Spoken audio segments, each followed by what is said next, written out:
ہوتے تھے. جب پبلک میں دوبارہ جانا ہوا نا تو پھر ایک عجیب ماحول نظر آیا کہ یار یہ کیا ہو رہا ہے. تو ہم نے ایسے لوگ بھی دیکھے دوسروں پہ خرچ نہیں کرتے, اور ایسے بھی دیکھے جو اپنی جان پہ بھی خرچ کرنے کے لیے تیار نہیں ہے.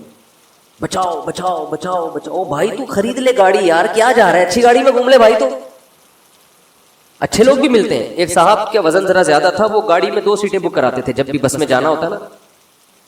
مجھے کہنے لگے یار میں تھوڑا سا بھاری ہوں تو مجھے چپک کے بیٹھنا پڑتا ہے, تو پچھلی آدھی سیٹ میں لے لیتا ہوں. ڈرائیور سے بولتا ہوں اس پہ 2-3 بندوں سے زیادہ نہیں بیٹھیں گے, میں ڈبل ٹکٹ دیا ہے. مجھے اچھا لگا. انہوں نے کہا یار سہولت کے لیے انسان پیسے کماتا ہے تو سفر تو تمیز سے گزر جائے نا. تو پیسے خرچ کرنا سیکھو اللہ کے بندو. جو کام پیسوں سے ہو سکتا ہے وہ خود نہیں کرو, ٹھیک ہے نا. جو اللہ نے اگر دیا ہے پیسہ, خود کچھ اور کر لو, پھر ٹائم بچاؤ اپنا. تو میری عادت پتہ ہے کیا ہے, میرے پاس اگر پیسے ہوتے ہیں تو میں اپنا ٹائم کو بچانے کی بڑی فکر کرتا ہوں. ابھی گاڑی پنچر تھی, پنچر بھی نہیں ہوا کم تھی, تو میں نے کسی سے کہا یار تو ڈلوا کے لے آ. میں نے دل میں سوچا اس کو زیادہ پیسے دے دوں گا میں, جتنا ان کے بنتے ہیں تھوڑے سے کیا ہو جائیں گے, یہ کام بھی انہیں سے لے لو یار, اپنا ٹائم میں کسی اور چیز میں لگا لو, ٹھیک ہے نا. اگر ہیں اللہ نے دیے, بعض دفعہ ہوتے ہیں بعض دفعہ نہیں بھی ہوتے. آدمی خود ہی دھکا لگا کے بائک کو گھسیٹ کے لے جا رہا ہوتا ہے تو وہ بھی ٹھیک ہے. تو جب ہوں تو الگ حکم ہے, جس دن جیب میں نہیں ہے تو پھر الگ حکم ہے. تو کیا بات چل رہی تھی, ہاں تو ہمارے حضرت کے پاس جب پیسہ آیا تو پھر حضرت شو روم میں گئے, فرمایا گاڑی چاہیے. انہوں نے کہا کون سی گاڑی؟ فرمایا گاڑی دکھاؤ, گاڑی جس کو کیا کہہ سکتے ہیں. لوگ بولے کہ یہ کیا ہے, لوگوں میں فخر کے لیے نہیں, اپنے سکون کے لیے. تو پھر حضرت نے کویت کے شہزادے سے گاڑی خریدی تھی معذرت کے ساتھ. کس سے گاڑی خریدی؟ اپنا گھر نہیں بنایا, اس لیے کہ فرمایا کہ میری عمر اب 65 سال ہو گئی, اپنا ذاتی گھر کا کیا کرنا ہے میں نے.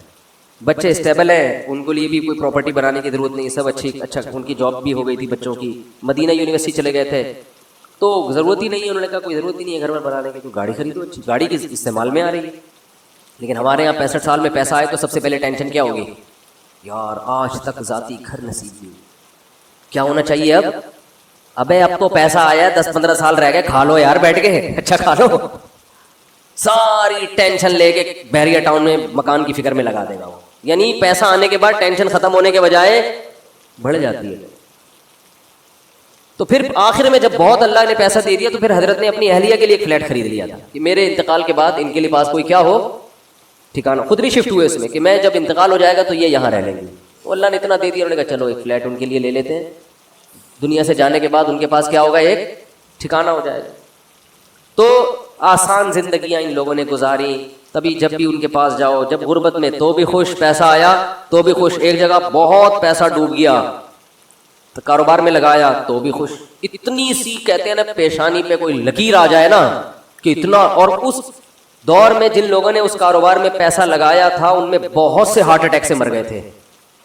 ضیاء الحق کے دور میں الائنس کا ایک بزنس آیا تھا, کمپنی تھی, جو بڑے بوڑھے لوگ ہیں ان سے پوچھیں آپ, اسلامی مزاربت کے نام سے شروع کیا انہوں نے, اور لوگوں کے لاکھوں کروڑوں روپے ڈوب گئے تھے. بہت سے لوگ ہارٹ اٹیک سے مر گئے. حضرت نے ان کا نام شہدائے الائنس رکھ دیا. فرمایا یہ اچھی شہادت نہیں ہے. اللہ پوچھے گا کیوں جان دی؟ اے اللہ اس پیسے کے پیچھے ٹینشن ہوا. تو اللہ کہے گا کم بخت مسافر خانہ تھا, 2 روٹی صبح تجھے ملتی تھی, 2 روٹی. اور ان کو تو مالداروں کو تو جن کے پیسے اتنے ڈوب رہے ہیں تو اور زیادہ لگژری لائف اسٹائل ہوتا ہے, تو زیادہ سے زیادہ گھر بک جائے گا تو کرائے پہ رہ لے. اڑے W11 میں سیٹ نہ ملے تو لٹک کے سفر کر لو یار, کیا جا رہا ہے, سفر ہی ہے نا, آگے اسٹیشن پہ آگے اڈے پہ اتر جانا ہے. اب آپ کو چونکہ سیٹ نہیں ملی, اب آپ گئے ڈرائیور کے پاس, بولے ابے مجھے بس کے نیچے دے کے مار دے یا گولی سے ماروں گا. مسافر خانہ ہے میرے بھائی, بیٹھنے کی جگہ مل جائے بہت اچھا, نہیں تو لٹک کے. دیکھو سفر سمجھتے ہیں نا تو انگوٹھا ٹکانے کی جگہ مل جائے نا, اس کو بھی لوگ سفر کر لیتے ہیں. کنڈکٹر سے بولے تو بس ہٹ جا تھوڑا سا, اتنا سا پاؤں ٹکانے کی جگہ مل جائے بھائی, اگلے اڈے پہ اترنا ہے. ہمارے ساتھ تو ایسا, ہم تو جب آج کل تو میں تھوڑا مشہور ہو گیا ہوں تو کہیں جا نہیں سکتا ایسے. W11 کا جو مزہ ہے وہ اب اللہ جنت میں لے جائے تو W11 میں سفر ضرور کریں گے وہاں پہ. اب تھوڑا مشہور ہو گئے تو وہ سب پہچان جاتے ہیں, پھر ایک بڑا مسئلہ ہو جاتا ہے. تو ورنہ ہم نے تو بہت دفعہ ایسے سفر کیا ہے. جا رہے ہیں تو چلو جی سیٹ پہ جگہ مل گئی ٹھیک ہے, نہیں تو پائیدان پہ لٹک کے, نہیں تو پیچھے کھڑے ہو جاؤ, بس چھت پہ بیٹھ جاؤ, انجوائے کرو. کیسا مزہ آ رہا تھا چھت پہ بیٹھے ہوئے جا رہے ہیں. تو کہاں سے کہاں بات چلی گئی. تو جو میں یہ پورا واقعہ اس پہ سنا رہا تھا، ہمارے حضرت کیوں اپنے آپ کو اتنا مالدار سمجھتے تھے؟ کیوں سمجھتے تھے؟ اس لیے کہ حضرت فرماتے تھے جو بیسک بنیادی ضرورتیں اللہ نے پوری کر دی، اور بہت سو کے پاس تو یہ بھی نہیں ہے. گھر تو ہے نا سر چھپانے کو، چاہے کرائے پر ہو، ہے تو نا. بہت سے تو روڈ پہ سو رہے ہیں. کیا حالات ہیں لوگوں کے گھروں میں، جا کے دیکھو پتہ چلتا ہے کیسی خطرناک بیماریاں لگی ہوئی ہیں. تو اسلام نے ہمیں، جو میں آیت پڑھ رہا تھا اس میں یہ بتایا کہ تم اس خوش فہمی میں مت رہو کہ جس حالت میں آج ہو ہمیشہ اسی حالت میں رہو گے. اللہ نے تم سے ایسا کوئی ایگریمنٹ نہیں کیا ہے. تو اب کرنا کیا ہے؟ عمل کو فوکس کرنا ہے، عمل. تو اللہ تعالیٰ نے قرآن میں کیا فرمایا کہ کسی کتاب میں نہیں لکھا. ہاں، تو اب مسئلہ یہ ہے کہ جس خوشی میں انسان ہوتا ہے اس میں اللہ کو بھول جاتا ہے وہ. تو اسی خوشی میں اللہ کو یاد رکھنا ہے. اس کا فائدہ یہ ہوگا کہ جب کوئی ٹینشن کا معاملہ آئے گا تو پھر اللہ آپ کو یاد رکھے گا. کیسے یاد رکھے گا؟ یا تو وہ ٹینشن دور کر دے گا، یا اس ٹینشن میں اللہ آپ کو صبر کی توفیق دے گا، حوصلہ دے دے گا. اللہ آپ کو خودکشی کے خیالات نہیں آئیں گے آپ کے دل میں. پیغمبروں کی سیرت اٹھا کے دیکھیں، کیسے کیسے غموں میں زندگی گزری، مگر ان غموں میں بھی انہوں نے ڈپریشن کی گولیاں بولو نہیں کھائی ہیں. ہمیشہ ان کی زبان سے اچھے الفاظ نکل رہے ہیں. اعلم من اللہ ما لا تعلمون، میں اللہ کے بارے میں وہ کچھ جانتا ہوں جو تم نہیں جانتے. یعقوب علیہ السلام کہہ رہے ہیں. ایوب علیہ السلام نے بیماری میں ایسا صبر کر کے دکھایا. اللہ فرماتے ہیں نعم العبد، کیا خوب بندہ تھا، کتنے خوش قسمت کہ اللہ آخری کتاب میں آیتیں نازل کر رہا ہے کہ ایوب کیا خوب بندہ تھا، کیا خوب بندہ تھا. دیکھو ایوب علیہ السلام بیماریوں میں، اگر بیماریوں میں زندگی نہ گزری ہوتی تو اتنے خوبصورت الفاظ ان کے لیے آخری کتاب میں نازل ہوتے. فرض کر لو صحت میں زندگی گزر گئی ہوتی تو گزر تو گئی نا، ختم. اب بیماری میں گزری ہو یا صحت میں، جو چیز جو پاسٹ بن گیا وہ اچھا ہو برا ہو، اب اس سے انسان کو کوئی سروکار نہیں ہوتا. جو گزر گئی ختم. تو صحت میں زندگی گزرتی اتنا انعام نہ ملتا. اللہ فرماتے ہیں نعم العبد، کیا خوب بندہ تھا. اور اللہ نے ایوب علیہ السلام کی زوجہ کی بھی تعریف کی بہت زیادہ. ایوب علیہ السلام جب بہت شدید بیمار تھے نا، تو عام طور پر کیا ہوتا ہے، بیگم صاحبہ خدمت کرتی ہے، میرے میاں کیا ہو گئے، بیمار ہو گئے، کوئی بات نہیں، 1 دن خدمت، 2 دن خدمت، اس کے بعد کیا ہے کہ بھائی جان چھڑاؤ، میری کیا ہو گئی ہے، بولو نا، شادی ہو گئی. آج کل مارکیٹ میں جو میرا بیان خواتین سن رہی ہیں ان کے علاوہ کی بات کر رہا ہوں، ان کے ساتھ یہی مسئلہ ہو رہا ہے کہ میاں بے روزگار ہو گیا، بیمار ہو گیا. تو اب بھائی جب شریک حیات کا مطلب کیا ہوتا ہے، زندگی بھر آپ کے ساتھ شریک. نکاح میں اور زنا میں تو یہی فرق ہے نا بنیادی. شریک حیات کا مطلب یہ ہے کیا خوشی اور غم میں آپ کے ساتھ، آپ بھی اس کے ساتھ. دیکھو شادی سے پہلے کوئی فالٹ سامنے آ گیا، نہیں کرو شادی، آپ کو اختیار ہے. جو فالٹ شادی کے بعد پیدا ہو رہا ہے وہ تو پھر آپ کی قسمت ہے نا. ارے عورت کی شادی ہوئی میاں سے، اگلے دن ایکسیڈنٹ ہوا، لنگڑا ہو گیا، تو ہو گیا، وہ قسمت ہے، برداشت کرو. کیا خیال ہے، ٹھیک ہے نا یار، سمجھ میں نہیں آ رہی بات. دیکھو ایک آدمی نے نکاح کا پیغام بھیجا، پہلے سے پاؤں سے معذور تھا، تو عورت لڑکی والوں نے اس بیس پہ ریجیکٹ کر دیا. ان کا حق ہے، کر سکتے ہیں، لیکن بالکل صحیح فٹ فاٹ رخصتی بھی ہو گئی. اگلے دن خوشی میں بائک میلیاں لگاتا ہوا جا رہا ہے کہ میری شادی ہو گئی اور رخصتی بھی ہو گئی. ہو سکتا ہے گرے، ٹانگ کی ہڈی ٹوٹ گئی. اب یہ تھوڑی کہ عورت کھلا لے کے بھاگ گئی، میری تو لنگڑے سے شادی ہوئی ہے. شادی ہو کے لنگڑا ہوا ہے، لنگڑے سے شادی نہیں. سر آپ کی شادی ہوئی، پہلے سے پتہ چلا بیگم کے ساتھ یہ مسائل ہیں، نہ کرو شادی. بھیا آپ کس نے کہا، صحیح تھی، نکاح کے بعد بیماری ہو گئی، ٹھیک ہے نا، کوئی مسئلہ کھڑا ہو گیا، تو اب عزت دار آدمی اس بیس پہ ڈیورس نہیں دیتا، بلکہ دعائیں کراتا ہے. مولوی صاحب میری زوجہ کے لیے دعا کریں، اللہ صحت عطا فرمائے. اولاد نہیں ہو رہی، دعا کریں اللہ صحت عطا فرمائے، ٹھیک ہے نا. زبان میں لکنت پیدا ہو گئی ہے، دعا کریں اللہ. میں تو ان کو کہتا ہوں اگر لکنت پیدا ہو گئی ہے تو بڑا فائدہ ہے تمہارا، کیونکہ جتنی دیر میں وہ برا بلا کہے گی نا، اتنی دیر میں آپ کام نمٹا کے آ جاؤ سارے. وہ ابھی اسٹارٹ لے گی آپ کو سمجھانا، اتنی دیر میں آپ کیا کرو، ذہن تیار کر کے آ جاؤ کہ یہ الٹا سیدھا بولنے والی ہے، تو برداشت کرنا. تو وہ اچھا اس پہ بھی 2-3 چٹکلیں، لیکن زیادہ ہو جائیں گے. تو اب مسئلہ یہ ہے کہ عزت دار آدمی کیا کرے گا، اس کو اپنی قسمت سمجھ کے برداشت. ہاں اختیاری فالٹ ہے تو ایک الگ بات ہے نا, قدرتی فالٹ نہیں ہوا بلکہ اپنے اختیار سے کچھ غلط کر رہی ہو تو ایک الگ بات ہے. بھائی یہ تو قدرت کی طرف سے اس کی ٹانگ ٹوٹ گئی, اس کو لکوا ہو گیا, اس کو فالج ہو گیا. تو آج تک یہی ہوتا آ رہا ہے, ہم نے دیکھا ہے بیوی کو فالج ہو گیا تو مرد اب اس کو رکھ رہا ہے, بھائی اس کی خدمت کر رہا ہے, علاج کر رہا ہے, لوگوں سے دعا کروا رہا ہے, یار میری بیگم کے لیے دعا کرو. ایسے موقع پہ عزت دار آدمی طلاق نہیں دیتا, وہ کہتا ہے بھائی اب برداشت کرو یار, میری قسمت ہے. تو عورت بھی برداشت کرتی تھی پہلے زمانے میں, آدمی بھی برداشت کرتا تھا. اب دونوں نے برداشت کرنا چھوڑ دیا ہے. کیوں؟ دنیا ہی کو اصل بنا لیا ہے. سارے مزے کہاں اڑانے ہیں؟ دنیا میں. اب دنیا کو یہ اصل بنا لیا ہے تو اب بس ہر چیز کیا ہونی چاہیے؟ پرفیکٹ, ایک دم موقع کی رپورٹ ہونی چاہیے ہر معاملے میں. تو یہ تو بھائی گوروں کا نظریہ ہے, یہ مسلمان کا نہیں ہے. تو میں ایوب علیہ السلام کا بتا رہا تھا کہ وہ شدید بیماری میں, وہ بیماری کیا تھی اس کا تفسیر میں کوئی ذکر نہیں ملتا نہ حدیث میں, بس کوئی بہت سخت بیماری تھی جس میں بہت طویل عرصے مبتلا رہے. تو اللہ نے ان کی زوجہ کا بھی خیال کیا. ان کی زوجہ نے اپنے میاں کی کئی سال خدمت کی ہے, کئی سال خدمت کی ہے. تو اب کیا ہوا کہ ایک دن خدمت میں تھوڑی سی کوتاہی ہوئی تو حضرت ایوب علیہ السلام کو غصہ آ گیا اور انہوں نے کہا کہ میں اگر ٹھیک ہو گیا نا میں تجھے 100 ڈنڈے ماروں گا. کیونکہ بیمار آدمی چڑچڑا ہو جاتا ہے نا, تھوڑا سا اس میں برداشت کم ہو جاتی ہے. اب بیچاری بیوی اتنی خدمت کر رہی ہے لیکن تھوڑی سی کوتاہی ہوئی تو ان کو غصہ آ گیا. انہوں نے کہا کہ اللہ کی قسم میں ٹھیک ہو گیا تو 100 ڈنڈے ماروں گا. تو اللہ نے ٹھیک کر دیا. اب پیغمبر پریشان کہ اتنی نیک بیوی جس نے اتنی خدمت کی, وہ کہ اس کو 100 ڈنڈے ماروں گا, تو بولے کہ ٹھیک نہ ہوتے تو ہی اچھا تھا بھائی. تو قرآن کے الفاظ دیکھو, خذ بیدک ضغثا فاضرب به ولا تحنث. اے پیغمبر آپ قسم بھی نہیں توڑ سکتے, آپ تو پیغمبر ہیں, اور بیوی اتنی نیک ہے اس کو مارنے کی اجازت نہیں ہے, اس کو آپ نے 100 ڈنڈے نہیں مارنے. اب قسم پوری کرنے کے لیے ایک جھاڑو لے جس میں 100 تنکے ایک ہی دفعہ لگا دیں بس. ویسے تو ایک یوں کر کے بھی لگانا بھی ہوا ہے, لیکن جب بیوی کو پتا چلے گا اللہ نے میرے لیے میرے میاں کو یہ ہیلا بتایا ہے تو یہ جھاڑو لگانا یہ عزت دی جا رہی ہے. یہ کس کی طرف سے ہیلا بتایا جا رہا ہے؟ بولو بھائی, اللہ کی طرف سے. آج بہت سے لوگ کہتے ہیں قرآن و حدیث میں ہیلے بالکل بھی نہیں ہے, مولوی نے. بھائی ہیلوں کی بھی 2 قسمیں ہوتی ہیں, جائز ہیلے اور ایک ناجائز ہیلے. ایک صاحب ٹی وی میں آ رہے تھے رمضان میں, وہ کہہ رہے تھے مولویوں نے ہیلے ویلے بہت نکالے ہوئے ہیں, ہر چیز کے ادھر سے ہیلا ادھر سے ہیلا, اور یہ سب بنی اسرائیل نے بھی ہیلے کر کے مچھلیاں پکڑی ہیں. تو میں نے کہا یار میں ان کے سامنے بیٹھا ہوتا تو میں کہتا آپ کو بنی اسرائیل کے ہیلے تو ذہن میں آ رہے ہیں جو اللہ نے خود ایوب علیہ السلام کو ہیلے بتائے. اس لیے دین فقہا سے سیکھو. یہ جو نئے نئے فنٹر بن رہے ہیں نا آج کل, ان سے دین نہ سیکھو. یہ ایک طرف کی دلیل جانتے ہیں, دوسرا ان کو پتہ ہی نہیں ہوتا.